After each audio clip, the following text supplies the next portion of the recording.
Davis Smith grew up throughout Latin America. His wife, Asialene Smith, grew up in the Seattle area, but spent time during her adolescence in the Philippines, where her mother's family is from.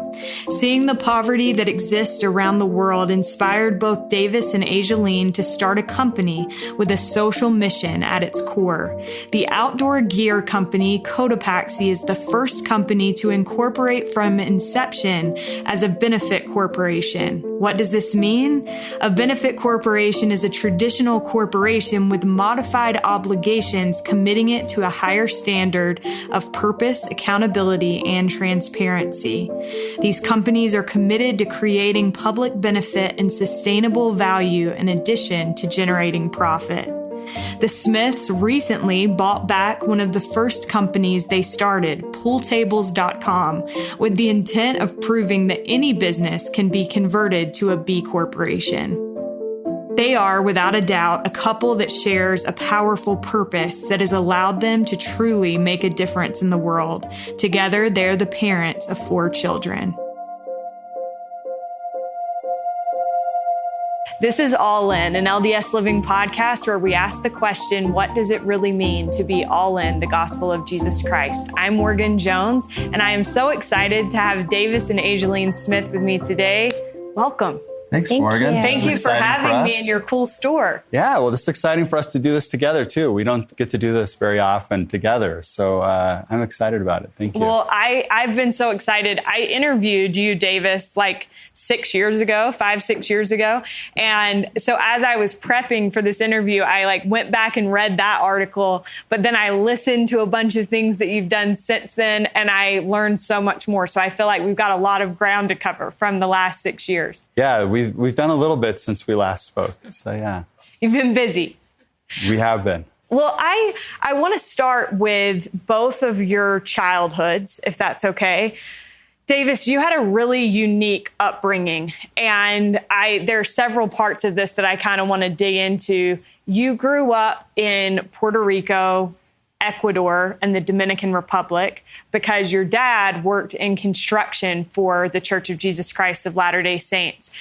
You've talked about how you feel like seeing children who were living in poverty in Latin America then changed the way that you have viewed the world since then. And one thing that struck me is you talked about how you knew that there was no reason, you had not done anything to earn the blessings that you had, but yet you knew you were going home to a different situation than a lot of the kids that you saw out on the street. How do you feel like that shaped you as a little boy, and how has it continued to shape your life in the years since? Yeah, so from the time I was a kid, seeing the things that I saw and understanding there was poverty that I think most Americans don't even really understand exists. And my parents did a really good job of immersing us in those cultures and in those communities. And we were always finding ways to give back. From the time I can remember, spending time at orphanages and volunteering at different things. And so, we didn't have a lot. We had a large family, 8 kids. Dad worked for the church. So, not a lot of money ourselves, but it felt like we had so much. And, I went and started my mission in Bolivia. So back in Latin America, where I'd grown up as a kid and as a teenager. And I remember when I came back from Bolivia, I was so excited, first of all, to be home. And my parents picked me up at the airport. I just remember being just overwhelmed with joy to see them. But as we drove to my parents' home and we pulled up onto the street, those feelings of joy really kind of disappeared. And I started feeling really a lot of guilt that this is where I got to live. And when all these people that I loved had so little.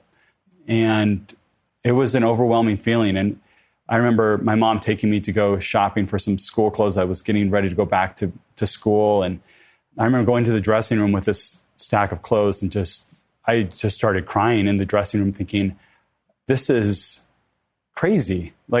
This doesn't even feel right. And so, and I know that it was a lifelong journey of kind of experiencing this and seeing this and having to reconcile why my life was so different and recognizing that these people that I saw every day and that I interacted with every day, some of them were brilliant. They had brilliant minds. They were creative. They were hardworking. and they had no hope. And that's what I felt when I was in college. That was my dream, was like every day was thinking about how do I find a way to help people? And I didn't know how to do it, but I figured I'm not even that talented. It's like, I'm not the smartest person. I'm not that talented. Like, I don't even know how I'm going to do this, but I knew that's what I needed to figure out. Love goes a long way, though. Yeah, for sure. Makes up for a lot. Asialene, meanwhile, you were growing up in Seattle, Washington, and you had a unique upbringing as well because your mother was from the Philippines. How do you feel like having had a mom who came to the United States shaped the way that you viewed the world and maybe your desire to help those in other countries? Yes, well, I think both of my parents are very frugal. And I think a part of it is because of my mom's upbringing, where she didn't have very much. And all throughout my life, she has been good at saving and making wise financial decisions so that I could have more than she had. And I've just been grateful for that, for what she's given to me and how I would love to share what I have so others can have opportunities as well. And I also have a sister with a disability. And so I feel like that really shaped who I am too, and some of the compassion that I have for others, because she had health issues and a lot of people served us as we were dealing with that. And I've always been grateful for that and wanted to help other people as well, anyone disadvantaged. Yeah. What kind of disability did your sister have? So she was born with hydrocephalus. So she had water in her brain. And now that's something they can detect from the ultrasound and they can fix it in utero. But they didn't recognize it until she was 6 months old. And my mom she knew something was different about that pregnancy and about her baby, but she felt that because she was Filipino, the doctors just didn't take her seriously. And it wasn't until her mother-in-law, so my American grandmother, went with her to an appointment and put her foot down and said, something's wrong, you need to check this out. And they figured it out. So, but we feel very lucky because she's very high functioning. She can take care of herself, but she always will be with my parents. But yeah, that's what she was dealing with. And she's incredibly special. We love Em, but seeing, having Asialene grow up with Em and her family, you can see how much it's created empathy in her heart and in the way she feels about other people. And it's been great for our children to have Auntie Em, and they look out for her, and she calls our oldest daughter her best friend, and so it's definitely shaped us. I think it's so neat to see. I think there are a lot of different pieces to every human being and the things that shape us into who we are. And I think that's really beautiful because you have like a goodness about you that I think probably is greatly shaped by that experience of having had your sister. Davis, I want to come back to when you were little. I read or I listened to something where you talked about how your parents, instead of putting you all in an international school, they had you attend a Catholic school in Latin America. Yeah. And so you grew up speaking Spanish, and you also grew up understanding Catholicism in a way that a lot of people probably don't. And so then when you ended up serving a mission in Bolivia, you knew a lot going into that. Tell me a little bit about how that experience, specifically becoming so familiar with another faith, shaped kind of your worldview and your view of religion in general. Yeah, this was this was so wise of my parents at looking back. And I think it wasn't an easy decision. I'm sure it would have been a lot easier for us to go to an international school with a bunch of other Americans or people from all around the world. And we did go to some international schools, different places we lived. But there was a 5-year period where we lived in Puerto Rico where we went to this Jesuit school, this Catholic school. And we were different from everyone else. We looked different. We spoke different. We had different religious beliefs, but I was surrounded by really wonderful, good people.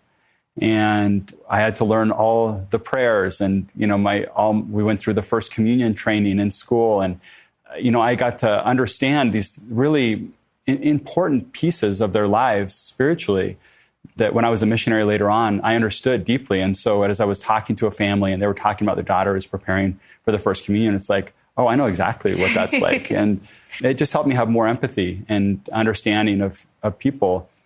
And I think beyond just my mission, I think I understood what it felt like to be different and to not always fit in. And I think that gave me a lot of empathy for others. When I see someone that's maybe stands out or is a little bit different or unique, it's always the first person I'm looking out for. Asialene, in your family, your mom introduced your dad to the gospel, which I think is unique because your dad was an American in the Philippines. And so how did your mom come in contact with the church? So the missionaries actually came to her home. So my grandfather was baptized first, and my mom was the second one to be baptized. And eventually her mother and 4 siblings were baptized. And how old would she have been then? She was about 16. Okay. So cool.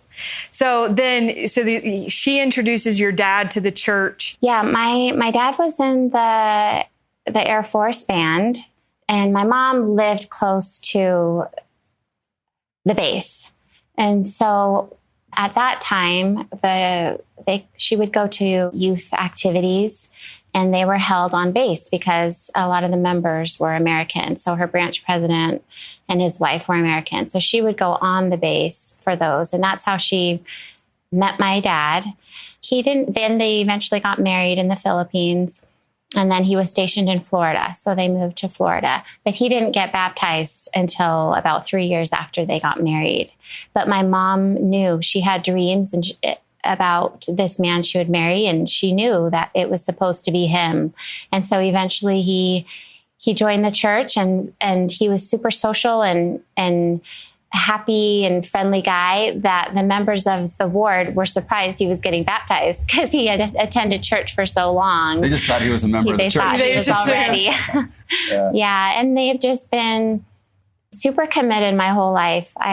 They've always gone to church, attended the temple. I watched all of that, and they've been a great example to me. But I'd say our parents are very different. I come from a family where they've been members of the church for generations and are very, very orthodox, very, very strict. And Asialene grew up in a family where neither of them had grown up in the church, and very different homes and very different parents. Very different. I mean, I was worried about getting married. Can we find this balance? What kind of a father was Davis going to be? And when I had grown up in such a different home that was super laid back.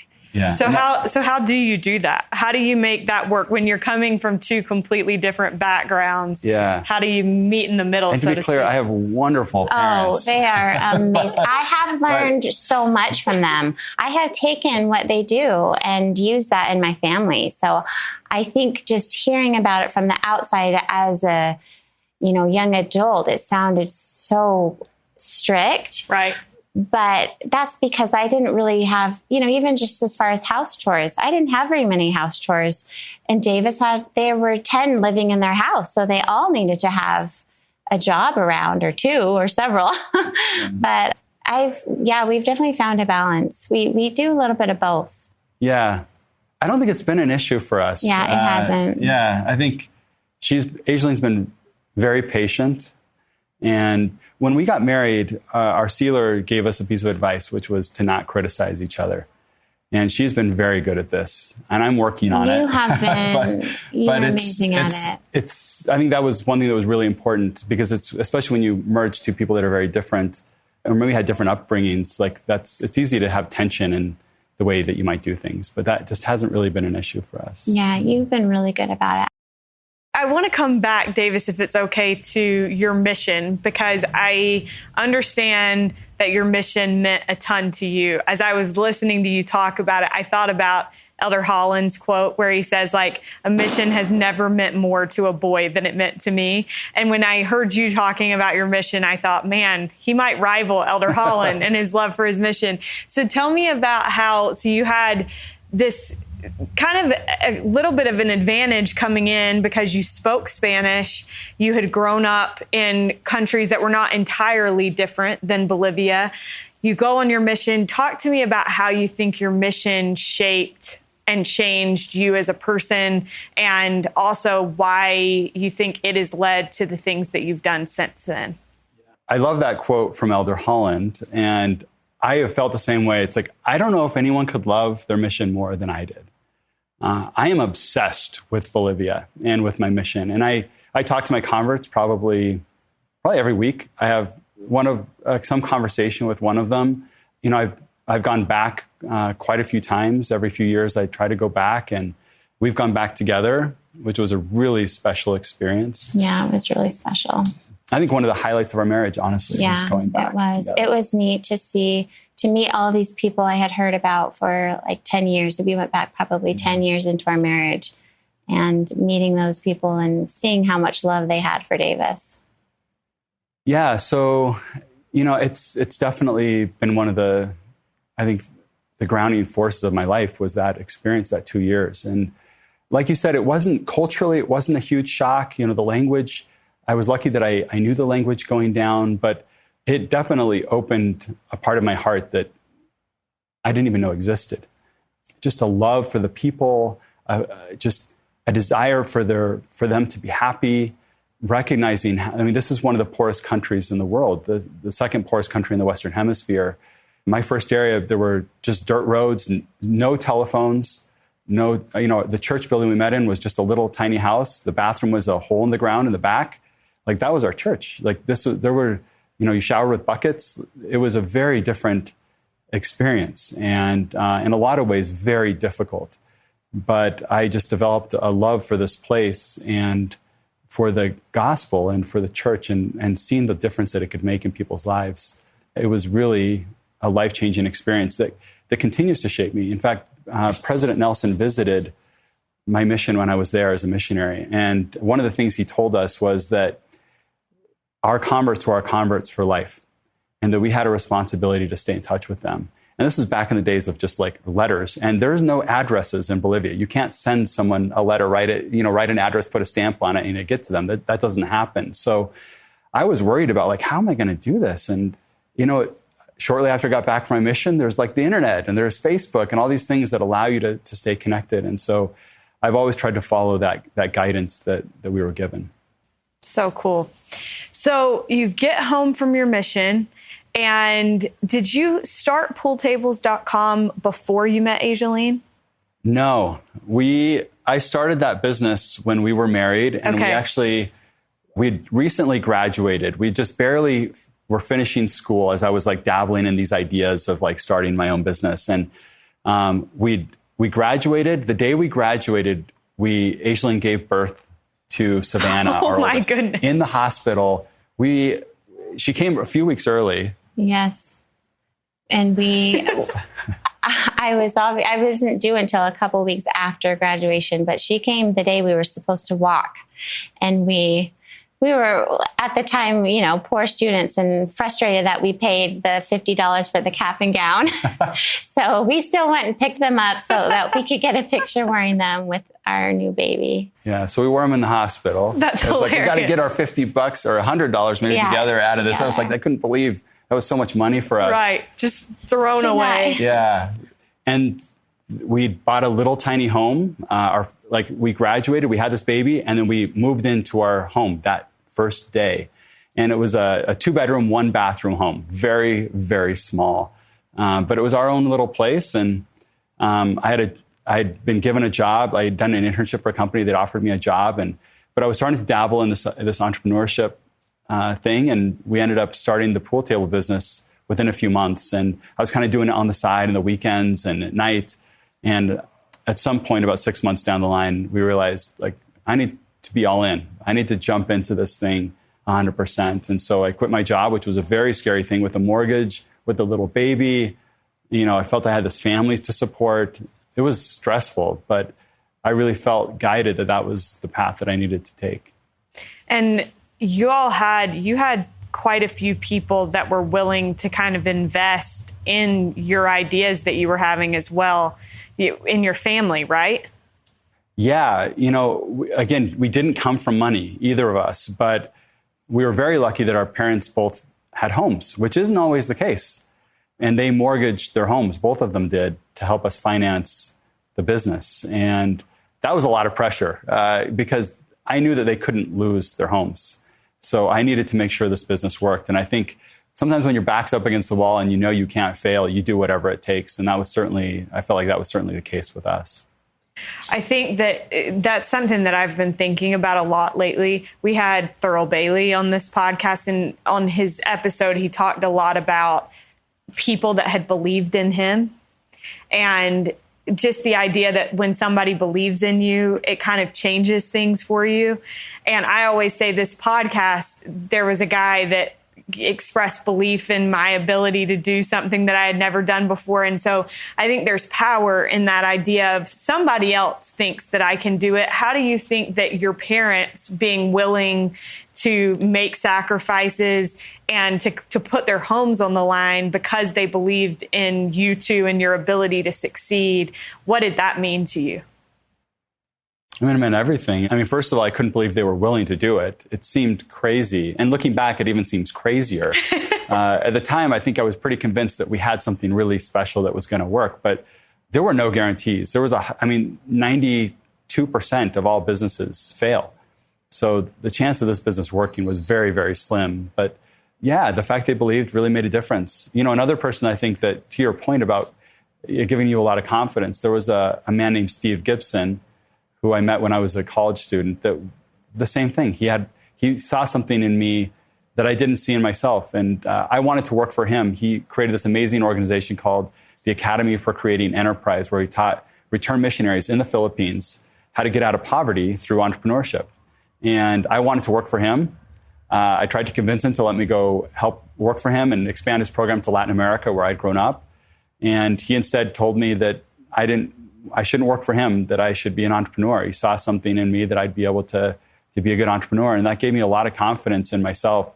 I think Steve tells everyone that, but it gave me confidence that I needed at the time to go try something that I hadn't really considered for my life. Yeah, that just is something that I've had on my mind a lot, is this idea of people believing in us and the difference that it can make when somebody believes in you. Asialene, you have obviously had to put a lot of belief in Davis and his ability to follow through with these ideas and build these businesses. Why do you think that you have believed in him so much? And then, Davis, I'd love to know what her belief in you has meant to you. Well, let's see. So Davis, he's always been there. Like, whenever I need anything, any question I have, he always has the right answer. He always knows how to support me. I'm so lucky. I can turn to him for anything. And so I know that he can do it. Like, he's a go-getter. He has this drive that not very many people have, and he's determined, and he's overly qualified in anything he's asked to do. And so I've never been afraid. I've even back when he started his first business and we just had a baby, and he was going to give up his job and work for himself, I wasn't nervous about it for some reason. And I think it was just like I was talking about before, the spirit, having that, just feeling impressed that this is the path that we should take, and feeling at peace with that. Yeah. I mean, I don't know that I feel that same way. Like, I don't know that I've always felt overqualified. In fact, quite the opposite. I've often felt underqualified and maybe not enough. I remember going to BYU. I didn't get into BYU when I applied out of high school. And I was pretty disappointed. But I ended up transferring there after I did a year of school before my mission. And on my mission, I applied to BYU and was able to transfer in. And I got to BYU and I was shocked. I felt like the dumbest person in the world. And I felt very intimidated. And I felt the same way at Wharton when I was in business school. It was like, how is everyone here so bright? And often felt like I didn't have maybe what I needed to succeed. But having, Asialene has always been, the greatest supporter. And, she's always believed in me and gave me confidence. And really, like when I've wanted to take big risks, she's always been the first to say, let's do it. And that's meant the world to me. I don't know that I could have had the success that we've had as a couple and as entrepreneurs, like if I didn't have her supporting me and her willingness to encourage me to go do hard things. Let me ask you this, Davis. You mentioned feeling at times underqualified or not the smartest in academic situations. I think that that's something that a lot of people feel, is kind of that imposter syndrome. Like, how did I end up here? What am I doing here? I shouldn't be here. What would be your advice to people that may be feeling that way? I had lunch yesterday with a good friend of mine from my mission, and we were talking about this. And I think both of us kind of were, as we were talking about it, we were realizing, like, I don't think this ever goes away. I don't think you ever reach a point where you're just like, I'm really confident in myself now. Like, I've got this all figured out.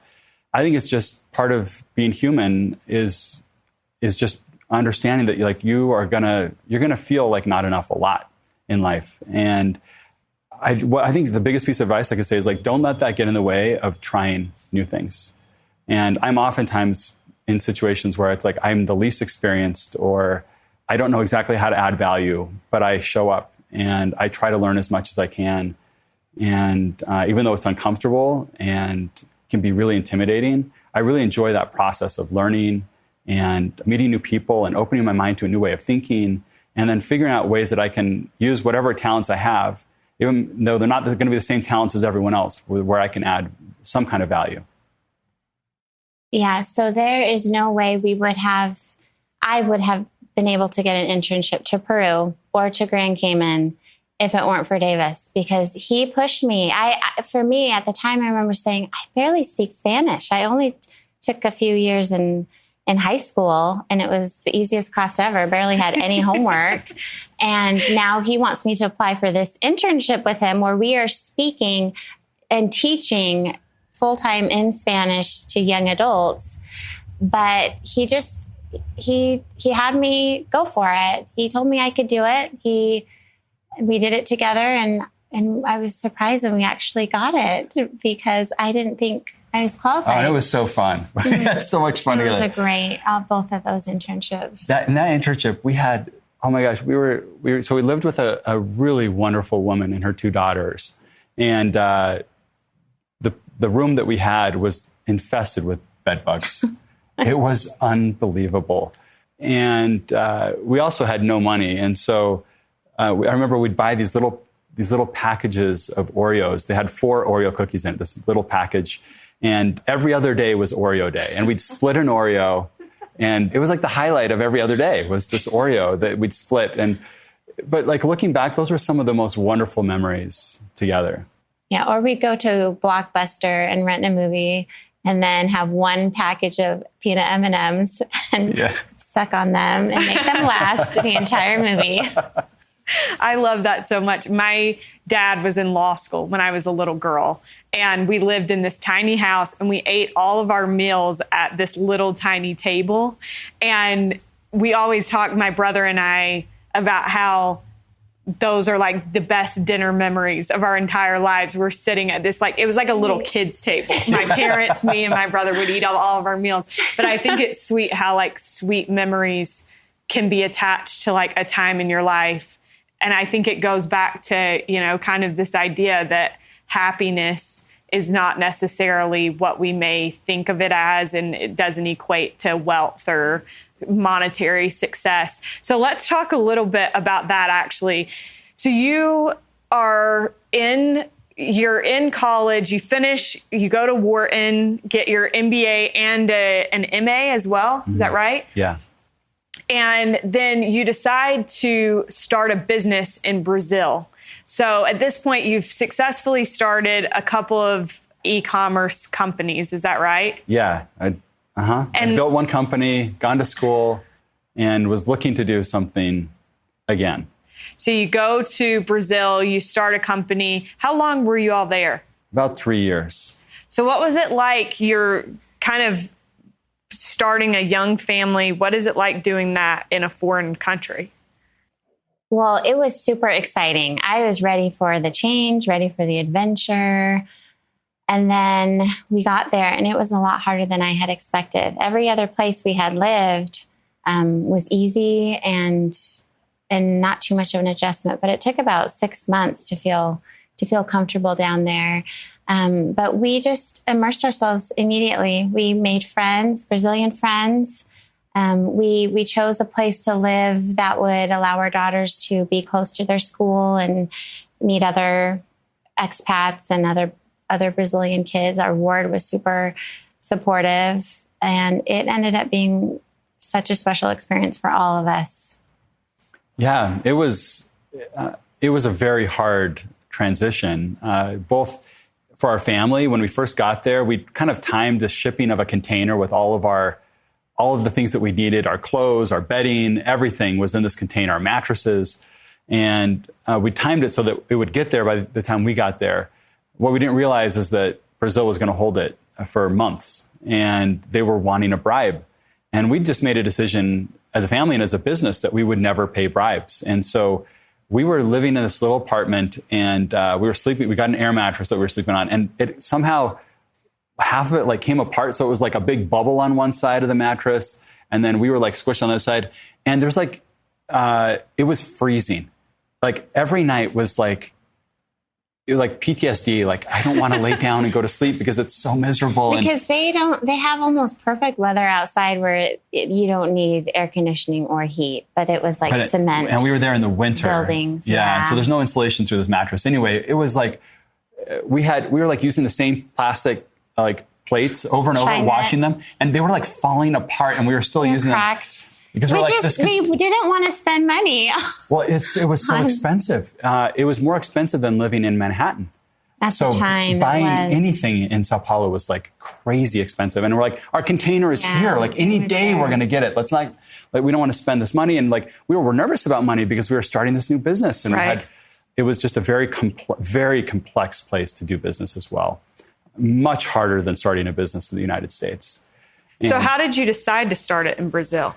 So having grown up in Latin America, I loved Latin America. I wanted to get back down. Some of my best friends in business school were Brazilian. And, we talked a lot about Brazil, and it just kind of clicked, this idea of let's go build a business there. It's this large emerging economy, 200 million people. They were kind of at this really perfect inflection point where about 40% of the population was using the internet. So there wasn't a lot of competition yet, but there were enough people online that there was an opportunity to go build something. So we felt really optimistic about the opportunity. And we moved down, and we went from 4 employees to 300 employees in 18 months. So it was a really crazy ride. At the same time, it was totally chaotic, and everything was going wrong all the time. And it was very stressful. And it was challenging. My cousin and I, who built the business, he had gone to Harvard Business School at the same time I'd gone to Wharton, and we built our first business together. There was a strain in our relationship, which was really sad for me, and still is. That was a really painful experience. And so that added some complexity to the experience. Davis, one thing that you've talked about a good amount is the idea that you kind of came into business thinking that you would create a business with somebody, and because of that relationship, the business would kind of thrive. And you've talked about how, now you view it as you find people with certain skills and put a team of people together. And so when you finished that business in Brazil, you ended up starting Cotopaxi, which is what people probably best know you for now. And that's what you kind of tried to do, is build a team of people. Tell me a little bit about why you think that is so important. Yeah. After that experience in Brazil, I started rethinking everything, really.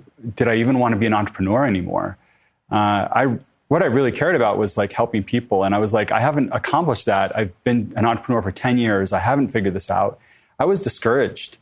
And I had this really unique experience where we'd all set New Year's resolutions for family home evening. Luckily, Asialene is so much better at this stuff than I am at like making these things happen. But I set a New Year's resolution that I wanted to change somebody's life. That was my New Year's resolution. And Asialene makes fun of me because my goals are not specific.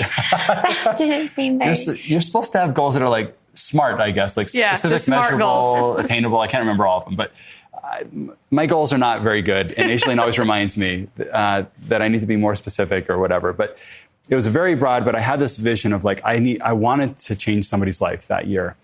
And it was now May. I hadn't changed anyone's life. It's just one more thing to add to the discouragement that I was feeling. And I'm laying in bed, and I'd been thinking about this nonstop around this desire that I'd had. And pretty soon I started having some ideas that came to my mind around how I might be able to have an impact and to accomplish this lifelong goal that I'd had. And I was really tired. I'd actually just flown in from China. And so it's like you had to fly through the United States or Europe and then down to Brazil. So it's a very long trip. I was feeling jet lagged and tired, and I just wanted to sleep, but I had these ideas rushing in my head, and I ended up just rolling over and typing some of these ideas onto my phone, thinking if I wrote them down, I could just forget them and go back to sleep. And the ideas kept coming. So I ended up getting out of bed, and I went on the couch with my computer and just started writing down these ideas. And I ended up spending the entire night, the entire next day, and the entire next night on this couch. And I've never had an experience like this before in my life. I'm sure I never will again. But the entire idea for Cotopaxi came to me. The business model, our name, our slogan, Gear for Good, the early ideas for this Questival, this 24-hour adventure race. I knew how to go make a difference. Through business, I could go make a sustainable impact on people's lives. And for me, it was really an amazing experience because it gave me hope that God knew me, that he understood what my desires were. And while I was feeling discouraged and I felt like, man, I've spent 10 years building something that's just not helping me get where I want to go, I look back and I was recognizing that the Lord gave me these experiences that I needed to have to be able to go build Cotopaxi. I couldn't have built that when I was 24. I needed more experience. I needed to go have some success and have some failures along the way. And one of the learnings that I had was around team building, that I wanted to go build a team that really kind of, at this point, I knew where my strengths were and I knew where my weaknesses were. And I needed to go build a team around me that offset a lot of those weaknesses that I had. That's super interesting and I think that's a good lesson for all of us in a lot of different things. And I think you actually taught multiple good lessons there. One being that God knows us, and that sometimes when we think we're just like falling behind or things aren't working out the way that they're supposed to, that things are actually working out for our good, and looking back and being able to recognize those things. So one thing that makes Cotopaxi so unique is this mission that it has to do good. And you've set it up as a benefit corporation, which means that you have specific standards that you meet. I understand that it's like the FDA, like you have to abide by certain rules. Is that right? Yeah. So in the Articles of Incorporation, when we incorporated the business, I legally committed to making decisions based on our company's impact on people and planet. So not just on maximizing shareholder value, making as much money as possible. And we have to report on our impact. And so it's a legal commitment that we made. So it was serious. Like when we decided to do this, it wasn't like a small thing. We were going to be held accountable to this. And that's exactly what I wanted. And I wanted our investors to understand we have committed to this, like legally. We don't have a choice. We have to make the right decisions for our planet and for people before making money.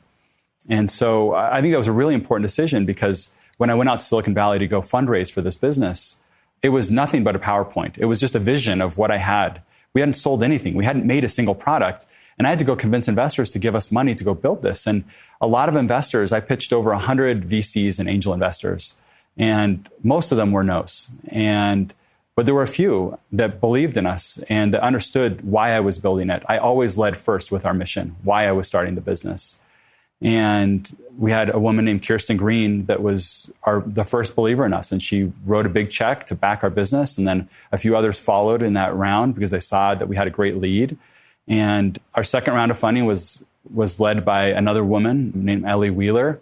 Our third round of funding was also led by a woman. And our fourth round of funding was also led by a woman. And I think what's interesting here, I don't think that's a coincidence. Like 2% of venture investors are women. I honestly think women better understood a business that was built around purpose and mission. And I think that and our board has always been predominantly led by women. And I think that's really shaped our business. And I think you can see that in who our customers are, what the product is like, the purpose and mission, the heart that our brand has. I think it reflects that. I think that is so cool. And I want to ask you, one thing that I read is that while a lot of these benefit corporations focus on the environment and the earth, and certainly that's something that you care about clearly in the way that your products are made and all of that, but also you said that you wanted to focus on people and giving back to people. Why are people so important to both of you? And maybe I'll start and then Asialene can go next. But yeah, I care about our planet and the environment deeply. I believe we have a responsibility to protect our planet and to take care of it. And I think that is reflective in the way that we make our product. To your point, 94% of our product last year was made of remnant recycled material. So a lot of the products that we make are made of leftover material from a lot of the other outdoor brands that we all know. We use the same factories and there's so much waste. And we empowered the sewers to go design the product. And we said, you can use any colors you want, any materials you want. The only rule is that every bag has to be unique, one of a kind.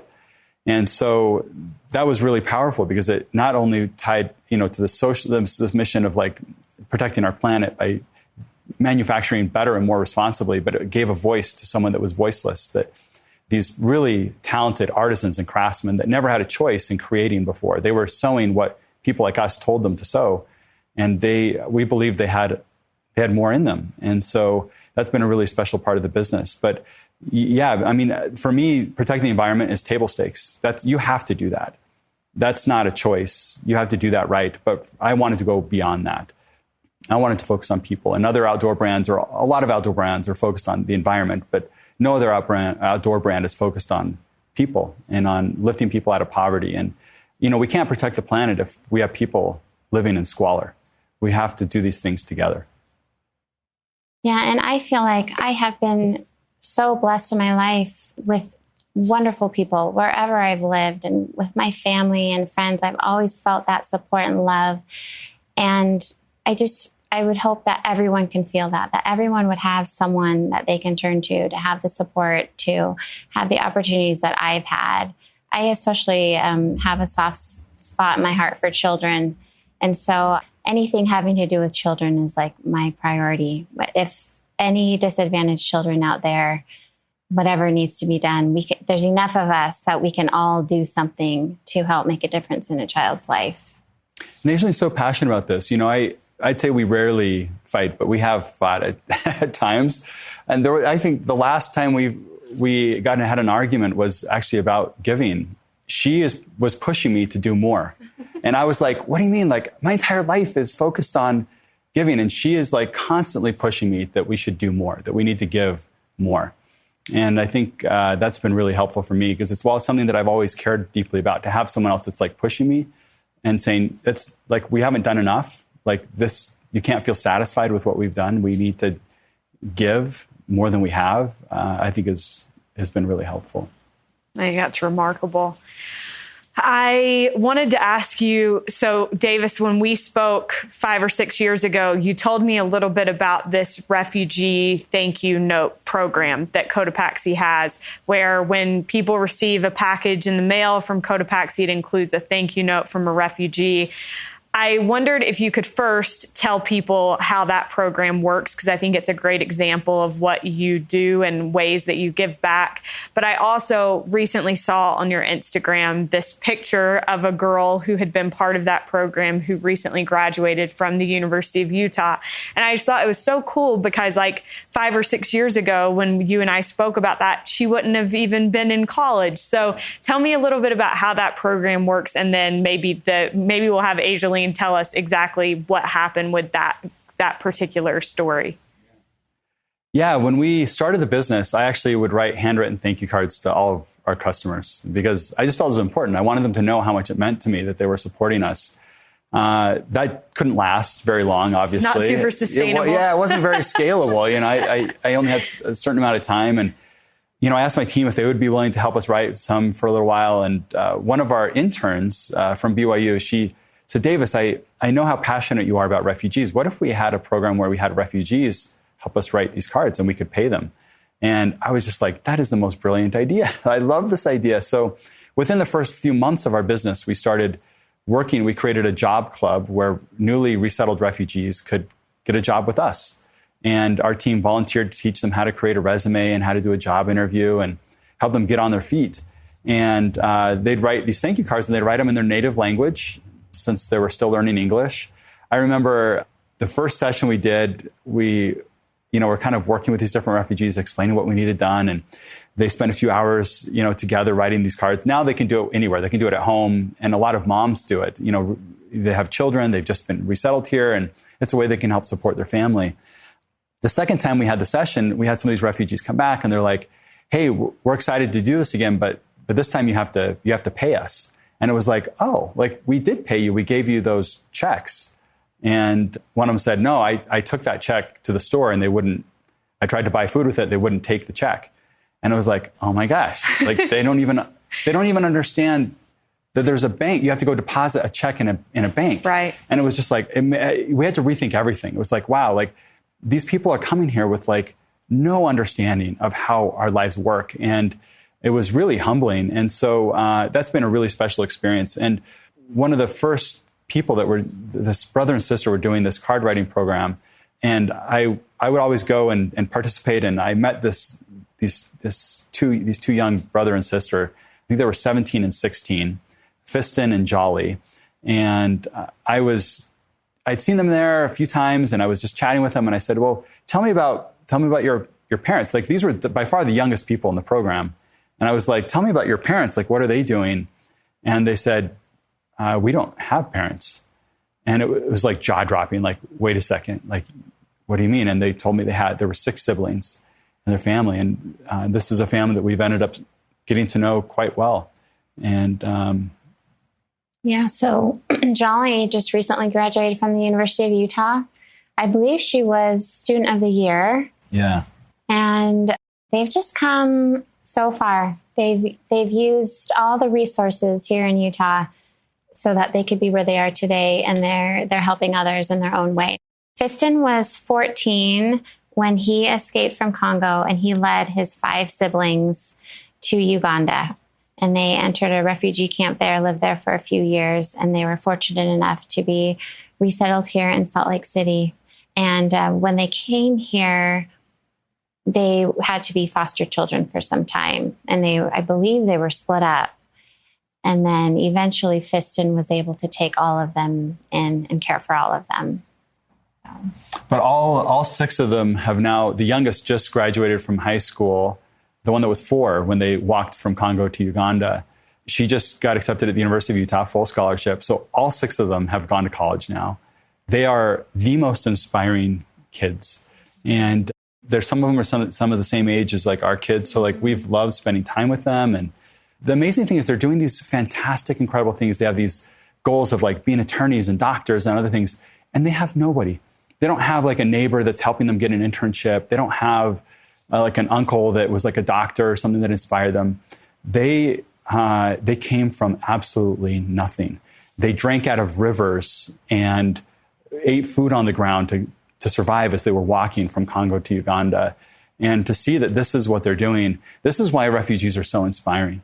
And, they start businesses at higher rates than native-born Americans. They take welfare at rates lower than native-born Americans. Like, refugees are this amazing asset that we have in our community. And it's so inspiring to be close to some of them and see like these amazing lives that they're living. Absolutely. So now you have just done something kind of exciting.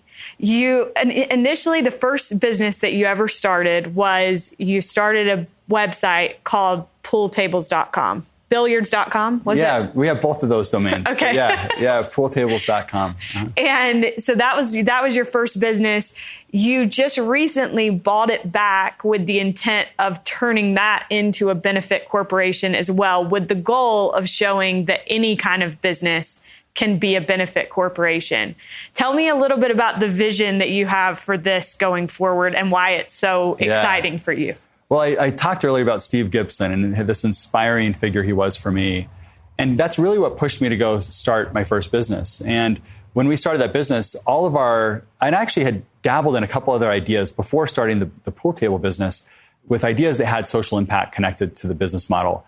Okay. Both of those ideas failed, did not work. And we ended up, the pool table business worked. We started selling online, and we flew to China and found a factory that would make our own brand of tables. And we ended up doing $1 million in our first year in business, which was we couldn't have dreamed that would happen. And at the same time, it had no social impact. All of our passwords were connected to social impact, like helping children and other things, even though we had no social impact. But that was what was in my head. I was thinking about it constantly, but I didn't know how to merge doing good and building a business at the same time. I didn't understand how to do it. And so over the last 17 or 18 years as being an entrepreneur, I've learned how to do it, or I'm learning how to do it. I mean, we're constantly learning. But this business, the pool table business that I'd sold over a decade ago, the owner of the business who I'd sold it to contacted me and said, "Hey, I'm retiring. I'm in my 60s. He has 17 different domains and businesses. And he said, "Hey, I'm going to sell all of my business off, and I'm going to sell your pool table business. And I've got a buyer, publicly traded company that wants to buy it." And at first I was thinking, great, that's good for him. And, we had a little bit of ownership in the business still. So it was that feels good. But pretty quickly I changed my mind. And I was like, I can't let somebody else own this thing. I know exactly what to do with it now. So I didn't know what to do with it in my 20s, but now I'm in my 40s. I know I've spent the last 8 years building Cotopaxi, learning how to build purpose and mission into a business and how to use that business to do good. And this business is already profitable and it's working and it's growing. So I can go have an immediate impact. It's not going to take years to kind of get there like it took with Cotopaxi. So I thought, I'm going to go buy this thing. So Asialene was very hesitant at first. I knew you could do it. No hesitation with that. You were qualified, but it's a busy time in our lives right now. And I wasn't sure about that. But I decided, I would only buy this back if it was to further our mission of fighting poverty. And so I decided I'm going to buy this business, but we're going to convert it to a benefit corporation, which we've done. And we're going to use this business, the profits, to go support fighting poverty. And I'm really excited. And I have a big vision for how I want to build and scale the business. We're going to expand beyond the billiard space into all home and yard recreation, things that bring families together and friends together. But all these products will be helping us fight poverty and making a difference. So, yeah, we're really, really excited about it. Asialene, you're on board now? Yes, I am. When he talks about the vision for it, it gets me excited, especially I think with this one, he'll do a lot in the Philippines, and that's super exciting for me.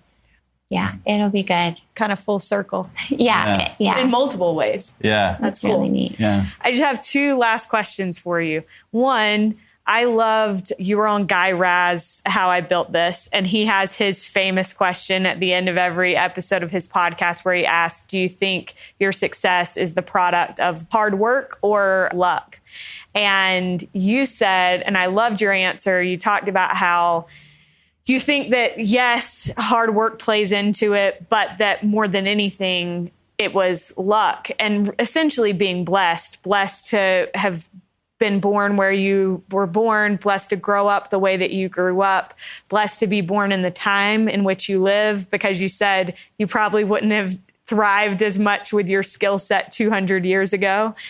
And so I wondered, you said that you feel like there's a responsibility that comes with having those blessings and receiving those blessings. In the church, we talk a lot about, it's kind of like the Spider-Man quote, like with great power comes great responsibility. But for you all, what is the responsibility that you feel because of the blessings that you've been given in your life? I really believe this. Like, I can't believe how lucky we all are. You look at the whole of human history, the chances that we've been born in this time is just incredible. I mean, almost every other human that's lived on the planet has lived in extreme poverty. And I just feel very lucky that I'm living today, that I was born where I was born. I had parents that were both, had gone to college, and we didn't have a lot of money. I had opportunities that most people on earth have never had. You know, I would have been a pretty lousy farmer. I'm pretty wimpy. And so I look at like the work those people had to do to survive, and it's like, I don't know, I would not have excelled in that work. And I think because of that, we definitely felt this responsibility to give back. And, you know, we all know that hymn that we sing as children about, you know, because I have been given much, I too must give.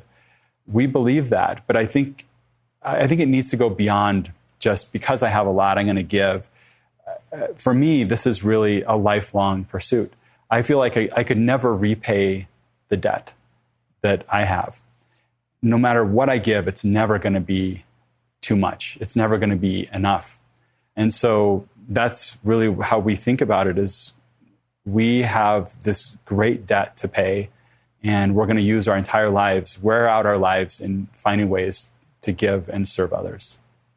Well, I think what you just said is a great example of our last question, which is, what does it mean to you to be all in the gospel of Jesus Christ? So for me, being all in means to do whatever the Savior asks of me, whatever I'm prompted to do, go wherever he wants me to go, serve in whatever capacity in my ward that I'm asked, take my family wherever I need to go, and make any type of sacrifice in my life, because he has sacrificed so much for me. And so I think a big part of it is being willing to sacrifice the way God sacrificed his son, and then Jesus Christ sacrificed for me, and now whatever I can do to sacrifice and do his will in my life. So being all in for me, I think has been really an evolution.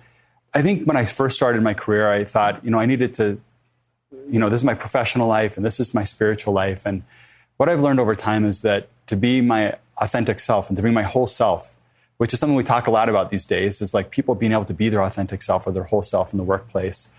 It's important for me to be able to bring these values, my spiritual values, the spiritual learnings that I have, and apply them to work, and take the learnings that I have from work and apply them into my family.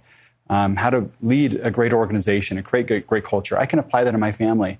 And the principles, the gospel truths that I learn around service and giving and caring for others, like I want to apply those into my professional life and into the culture and business that I'm building. And so for me, being all in is about merging those things, about being my authentic self all the time, and no matter where I'm at, and merging those different parts of my life. Thank you. Thank you both so much for taking the time to be with me. I really appreciate it. Thank you, Morgan. Thanks, Morgan. This was fun. We are so grateful to the Smiths for joining us on today's episode.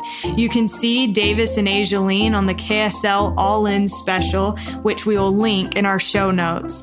Thanks to Derek Campbell of Mix It 6 Studios for his help with this episode, and thank you so much for listening. We'll be with you again next week.